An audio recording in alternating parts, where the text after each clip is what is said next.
Hello everyone, welcome in computer class. Today we have discussed computer generation in this video. Okay, let's go. Okay, generation of computer. Computer की पीढ़ियां, अब इसके बारे में हम लोग बात करते हैं। होता क्या है कि जब कंप्यूटर की जब शुरुआत हुई तब कंप्यूटर कंप्यूटर सिर्फ एक गणना करने के लिए बनाया गया था, कैलकुलेशन पर्पज से बनाया गया था। लेकिन जैसे जैसे इसमें टेक्नोलॉजी बढ़ती चली गई, एक के बाद एक टेक्नोलॉजी आती चली गई, जैसे जैसे इसमें विकास होता गया, वैसे वैसे इसमें जो है अलग अलग पीढ़ियों में रख दिया गया। तो इंट्रोडक्शन में यही है कि प्रत्येक पीढ़ी जो है कंप्यूटर में वो किस चीज को दर्शा रही है, कि वो उसमें कौन कौन सी टेक्नोलॉजियां, नई नई टेक्नोलॉजियां जो आ रही है उस चीज को दर्शा रही है। कंप्यूटर को संचालित करने के तरीकों को मौलिक रूप से बदल देती है। जो टेक्नोलॉजी जो यूज हो रही थी, जो होती है, जो हो रही थी पहले, वो क्या है, उसको संचालित करने की जो तरीके हैं उनको बदलती है।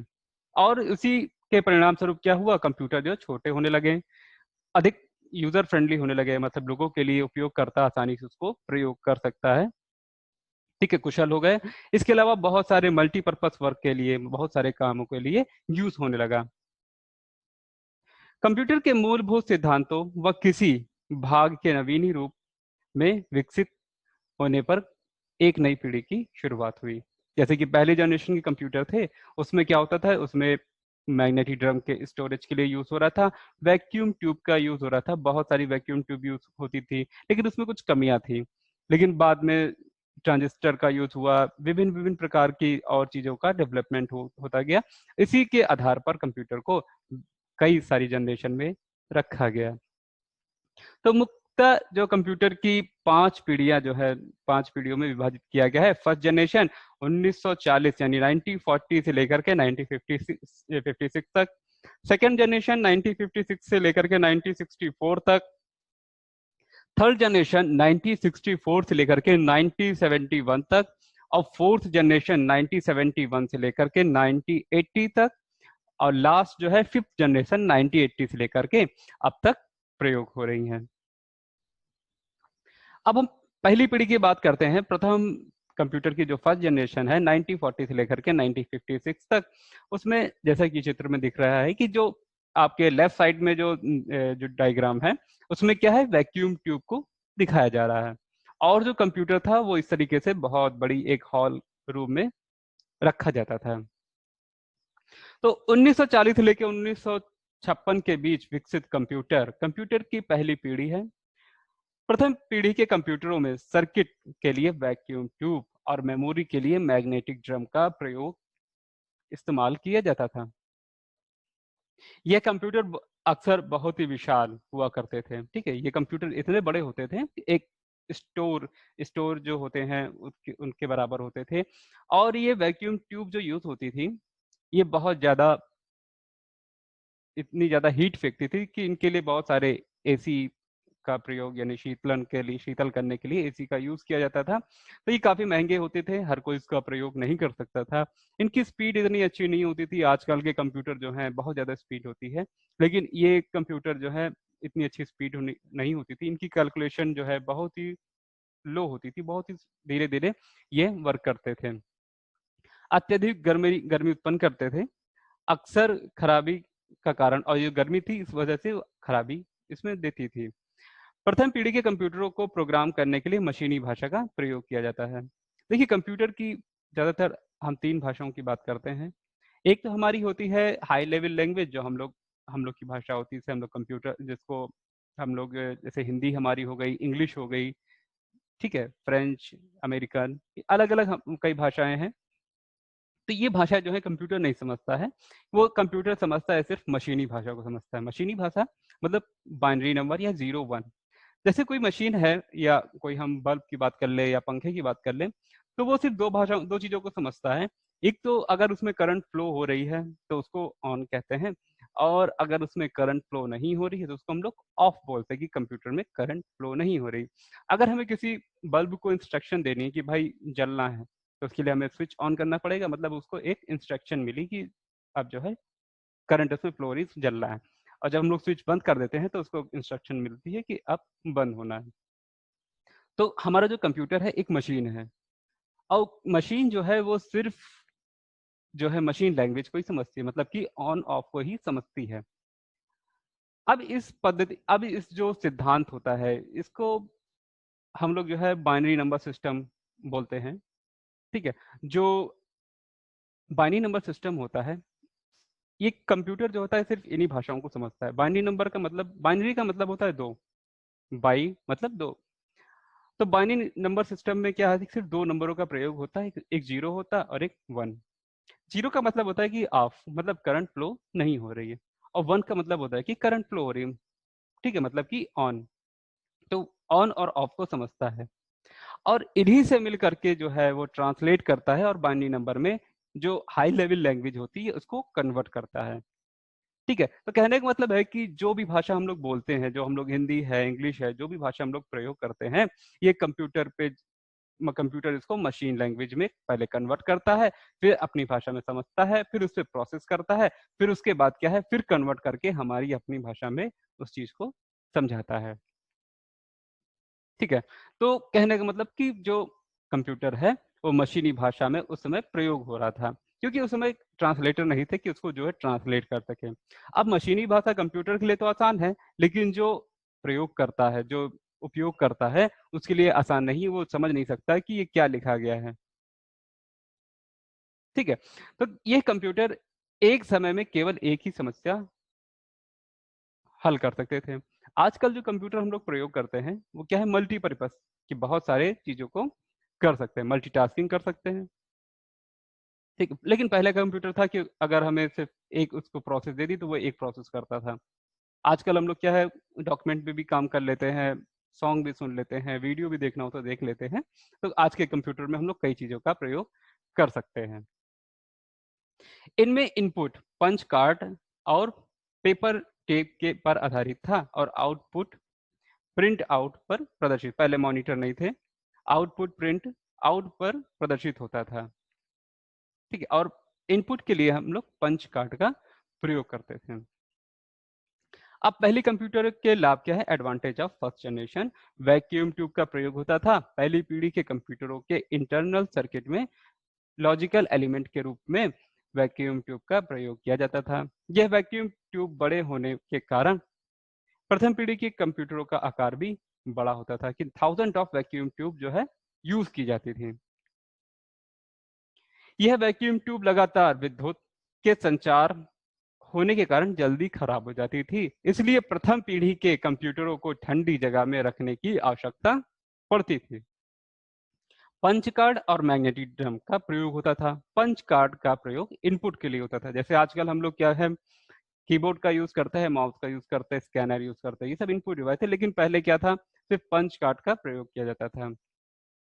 इनपुट तथा आउटपुट के लिए पंच कार्ड का उपयोग होता था। पंच कार्ड की कार्य करने की गति धीमी होती के कारण सिस्टम धीरे धीरे काम करते थे। प्रथम पीढ़ी के कई कंप्यूटरों में इंटरनल मेमोरी के रूप में मैग्नेटिक ड्रम का प्रयोग किया जाता था, तथा पंच कार्ड से प्राप्त डाटा को प्रोग्राम इस मैग्नेटिक ड्रम पर चुंबकीय रूप में संग्रहित किए जाते थे।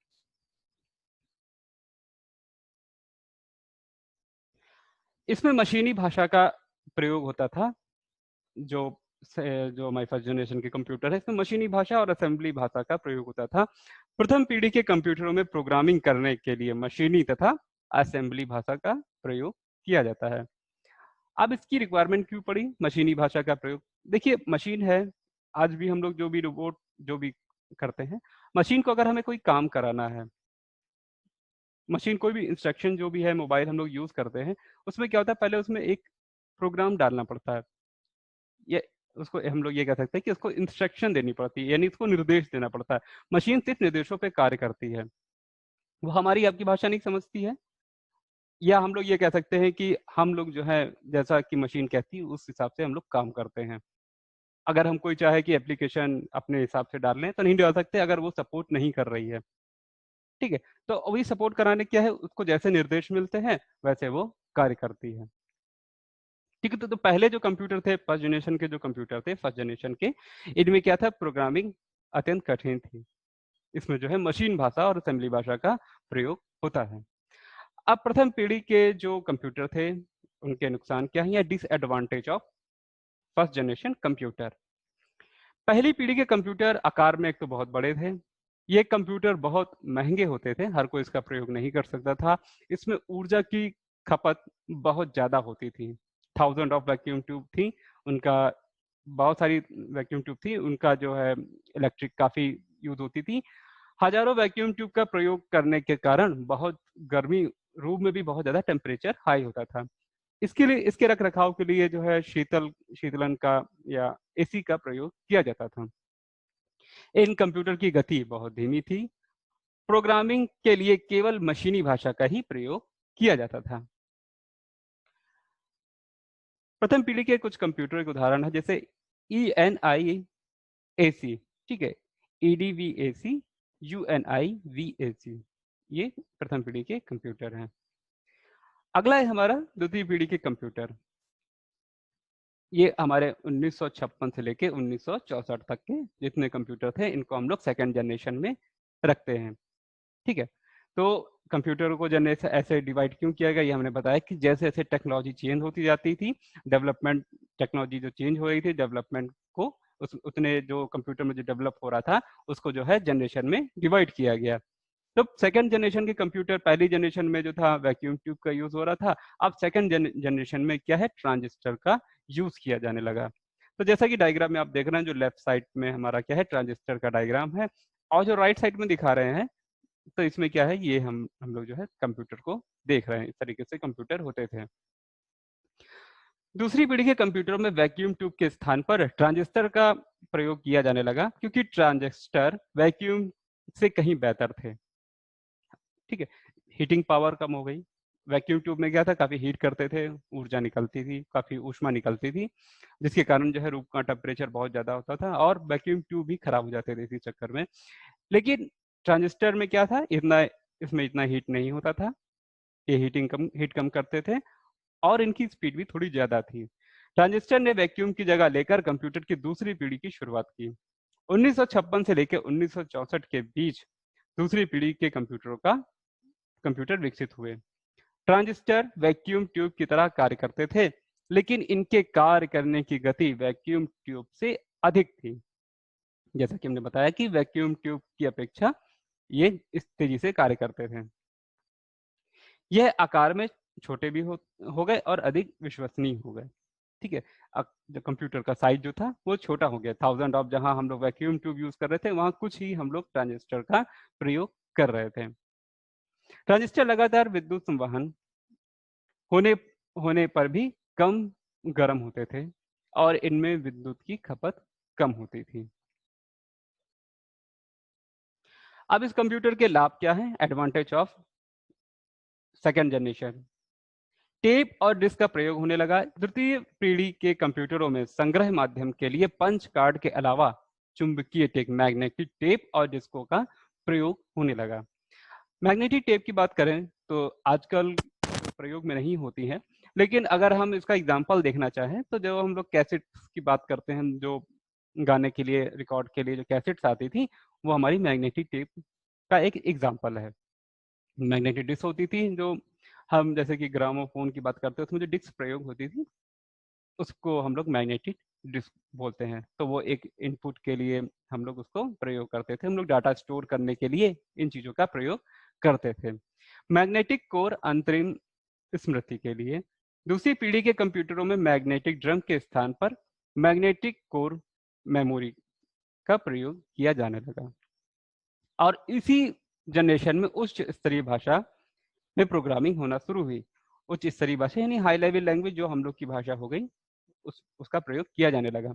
मशीन और असेंबली भाषा की जटिलता से बचने के लिए सरल कंप्यूटर भाषा अर्थात उच्च स्तरीय भाषा का विकास हुआ, जैसे फोटोन और कोबोल आदि भाषाओं का प्रयोग कंप्यूटर में किया जाने लगा। लेकिन क्या था कि ये भाषाएं जो थी, फोटोन और कोबोल, ये लोगों के लिए इतना भी यूजर फ्रेंडली नहीं थी, इतना लोग आसानी से इसका प्रयोग नहीं कर सकते थे। लेकिन हाँ, जो जो प्रोग्रामर थे वो अच्छे से इसका प्रयोग कर लेते थे, और ये आसान थी, जो मशीन लैंग्वेज में जैसे पहले प्रोग्रामिंग की जा रही थी उससे अधिक आसान थी। ठीक है, तो सेकंड जनरेशन में जो है फोटोन और कोबोल जैसी भाषाओं का प्रयोग होने लगा। ये भाषाओं में मैथमेटिकल एल्गोरिथम ज्यादा से ज्यादा प्रयोग होने लगी, जिससे प्रोग्रामिंग आसान हो गई। द्वितीय पीढ़ी के कंप्यूटरों के नुकसान क्या है या disadvantage of second generation computer? केवल विशिष्ट उद्देश्य के लिए प्रयोग जाता था। लगातार रख रखाव की आवश्यकता थी। यह कंप्यूटर भी धीमी गति से कार्य करते थे, लेकिन अपेक्षा करें, अगर कंपेयर करें, हम लोग तुलना करते हैं, अगर हम लोग फर्स्ट जनरेशन के कंप्यूटर से तुलना करते हैं, तो क्या है, ये बहुत उनसे तो तेजी थे। आजकल के कंप्यूटरों की बात करें तो कंपेयर करने से अगर बात करें तो उतना तेज नहीं थे, लेकिन फर्स्ट जनरेशन के कंप्यूटरों से काफी ठीक थे। प्रथम पीढ़ी की अपेक्षा इनका आकार कम हुआ, परंतु अभी भी आकार जो था वो काफी था। दूसरी पीढ़ी के कंप्यूटर के उदाहरण क्या है, जैसे IBM 1602, IBM 7094, CDC 1604, CDC 3600। अब अगला है हमारा तीसरी पीढ़ी के computer, third generation of computer. तीसरी पीढ़ी की शुरुआत 1964 में प्रारंभ हुई। इस पीढ़ी के कंप्यूटरों में आईसी का प्रयोग, इंटीग्रेटेड सर्किट का प्रयोग किया जाने लगा, मतलब एकीकृत परिपथ का प्रयोग किया जाने लगा। उस समय के वैज्ञानिक थे जैक कैल्वी नाम के, शायद जैक कैल्वी नाम के वैज्ञानिक थे, किल्वी नाम के एक वैज्ञानिक थे। उन्होंने इस चीज को डिजाइन किया। ठीक है, जैक किल्वी नाम के एक वैज्ञानिक थे, उन्होंने आईसी चिप को डिजाइन किया। एक सिलिकॉन की चिप थी, एक सर्किट था जिसका प्रयोग किया जाने लगा। अब ट्रांजिस्टर के स्थान पर क्या हो रहा है, आईसी चिप का यूज हो रहा है, या इसको सिलिकॉन चिप कहते हैं। इस पीढ़ी में पहली बार उपयोगकर्ताओं ने पंच कार्ड और प्रिंट आउट की बजाय कीबोर्ड और माउस के माध्यम से कंप्यूटर के साथ बातचीत की और ऑपरेटिंग सिस्टम के स्थान पर हस्तक्षेप, इंटरफेस किया। ठीक है, तो इस जनरेशन में क्या हुआ कि ऑपरेटिंग सिस्टम का यूज हुआ, लेकिन इस जनरेशन में ऑपरेटिंग सिस्टम जो था वह कैरेक्टर बेस्ड था, ग्राफिकली नहीं था। तो इस जनरेशन में क्या है, कीबोर्ड का यूज होने लगा था और मॉनिटर का यूज किया जाने लगा, माउस का यूज नहीं हुआ था। माउस का जो आगे वाली जनरेशन में, फोर्थ जनरेशन में हुआ था। ये कंप्यूटर क्या थोड़े से छोटे हो गए और सस्ते हो गए, इसमें विद्युत की खपत भी कम हो गई। अब थर्ड जनरेशन के जो कंप्यूटर थे उनके लाभ क्या थे, ऑपरेटिंग सिस्टम का प्रयोग हुआ। कंप्यूटर के सभी क्रियाओं को नियंत्रित करने के लिए कंट्रोल प्रोग्राम का एक समूह बनाया गया, जिसे ऑपरेटिंग सिस्टम कहा गया। इस ऑपरेटिंग सिस्टम में कंप्यूटर के सभी आंतरिक कार्य ऑटोमेटिक ही हो जाते थे। ऑपरेटिंग सिस्टम कंप्यूटर के हार्डवेयर को भी नियंत्रित कर सकता था। सॉफ्टवेयर में सुधार हुआ, कई प्रोग्रामिंग भाषाओं का विकास हुआ जो उपयोग करने में आसान था तथा इन्हीं आसानी में समझा जा सकता था और इन्हीं प्रोग्रामिंग करने भी सरल था। जिस कारण बाजार में नए नए सॉफ्टवेयर देखने को मिले। मिनी कंप्यूटर का उदाहरण है इसमें, उदय हुआ इसमें। तीसरी पीढ़ी में कंप्यूटर का आकार छोटा हो गया और कंप्यूटर मिनी कंप्यूटर कहा जाने लगा। तृतीय पीढ़ी के कंप्यूटरों के डिसएडवांटेज क्या है, एयर कंडीशनर की आवश्यकता थी, आईसी चिप का निर्माण के लिए आवश्यक तकनीकी जटिल थी, केवल विशेष उद्देश्यों के लिए उपयोग किया जा सकता था। उदाहरण कौन कौन से हैं, IBM 360 series, IBM 370/168, TDC 316, Honeywell 6000 series, PDP personal data processor. ठीक है, अब है चौथी पीढ़ी के कंप्यूटर, फोर्थ जनरेशन, 1971 से लेकर के 1980 तक के कंप्यूटर जो थे उनको हम लोग फोर्थ जनरेशन में बोलते हैं। इसमें क्या था, इसमें जो है आईसी चिप का यूज होने लगा, यानी वेरी स्मॉल, बहुत ही छोटी VLSI का यूज होने लगा। वेरी स्मॉल जो है मेमोरी, जो हमारी चिप का यूज होने लगा, यानी माइक्रो प्रोसेसर का यूज होने लगा। चौथी पीढ़ी की शुरुआत 1971 में हुई थी, जब पहली बार माइक्रो प्रोसेसर बना। माइक्रो प्रोसेसर का आविष्कार के कारण अब एक चिप का उपयोग कंप्यूटर बनाना संभव हो गया था। चौथी पीढ़ी के कंप्यूटरों में बहुत बड़े पैमाने पर VLSIC, very large scale integrated circuit का इस्तेमाल किया गया, जिससे माइक्रो कंप्यूटर बनना संभव हुआ था। चौथी पीढ़ी के कंप्यूटर अधिक शक्तिशाली, विश्वसनीय और सस्ते थे, और इसी जनरेशन में माउस का यूज किया जाने लगा। ठीक है, थर्ड जनरेशन में क्या था, कीबोर्ड और मॉनिटर का यूज होने लगा था, और फोर्थ जनरेशन में जो है माउस का भी यूज होने लगा। इसके पूर्व की पीढ़ी मतलब थर्ड जनरेशन में जो है, इसके पूर्व की पीढ़ी में कोर मेमोरी का प्रयोग किया जाता था, परंतु अब इसके स्थान पर सेमीकंडक्टर पदार्थ की मेमोरी का प्रयोग होने लगा। यह नई मेमोरी गति में तेज, आकार में छोटी और सस्ती थी, और उच्च भाषाओं का प्रयोग होने लगा, जैसे C, C plus plus, dBASE आदि भाषाओं का उपयोग किया गया। चौथी पीढ़ी के कंप्यूटरों के लाभ, advantage of fourth generation, micro processor का प्रयोग हुआ। चौथी पीढ़ी के कंप्यूटरों में माइक्रो प्रोसेसर का प्रयोग किया जाने लगा। इस कारण इस पीढ़ी के कंप्यूटरों का आकार छोटा हो गया, इसलिए इन कंप्यूटरों को माइक्रो कंप्यूटर कहा गया। माइक्रो कंप्यूटर कहने का रीजन यही क्योंकि उसमें माइक्रो प्रोसेसर यूज हो रहा था। ठीक है, सेमीकंडक्टर आंतरिक मेमोरी में प्रयोग होने लगा। इस पीढ़ी के कंप्यूटरों में कोर मेमोरी के स्थान पर सेमीकंडक्टर से बनी मेमोरी का प्रयोग किया जाने लगा, जिससे कंप्यूटर की गति और तेज हो गई, सॉफ्टवेयर में सुधार हो गया। कंप्यूटर के बढ़ते चलन के कारण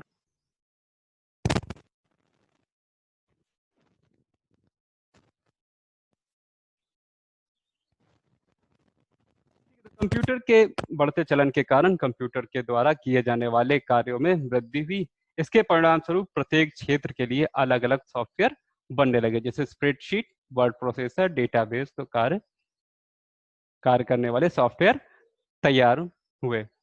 अब इसके नुकसान कौन से हैं? ई माइक्रो प्रोसेसर डिजाइन निर्माण जो है बहुत ही जटिल था। जो प्रोसेसर बनना था उसका निर्माण बहुत जटिल था। आईसी की उपस्थिति के कारण कई मामलों में एयर कंडीशनर की आवश्यकता होती है।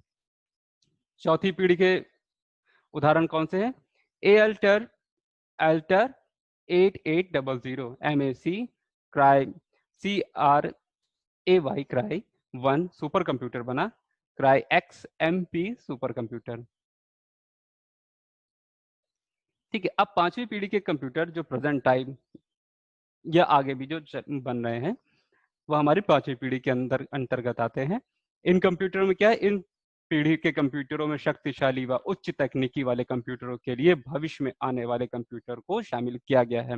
वैज्ञानिक पांचवी पीढ़ी के कंप्यूटरों पर काफी सफलताओं के साथ कड़ी मेहनत कर रहे हैं। इस पीढ़ी के कंप्यूटरों में आर्टिफिशियल इंटेलिजेंस की तकनीक प्रयोग की जा रही है।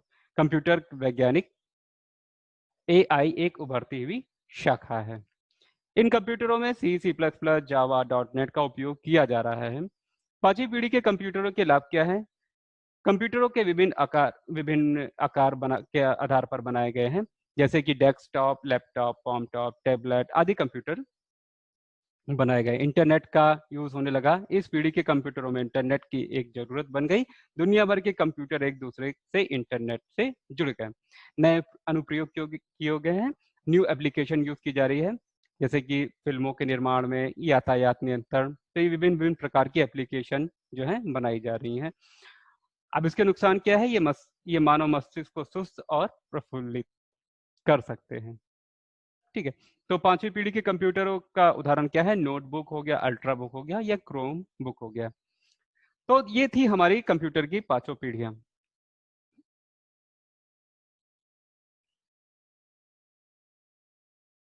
ठीक है, तो ये थी कंप्यूटर की पांचों पीढ़ियां थी। पहली में वैक्यूम ट्यूब यूज हुई, दूसरे में ट्रांजिस्टर, तीसरे में आईसी चिप थी, चौथे में उसको माइक्रो प्रोसेसर का यूज हुआ, पांचवी में आर्टिफिशियल इंटेलिजेंस का यूज किया जाने लगा। तो आज की क्लास में हम लोग इतना रखते हैं। आगे हम जो पीढ़ियां, अपने पीढ़ी पढ़ ली, आगे की क्लास में हम लोग कंप्यूटर की और चीज़ों के बारे में जानेंगे। ठीक है, थैंक यू क्लास।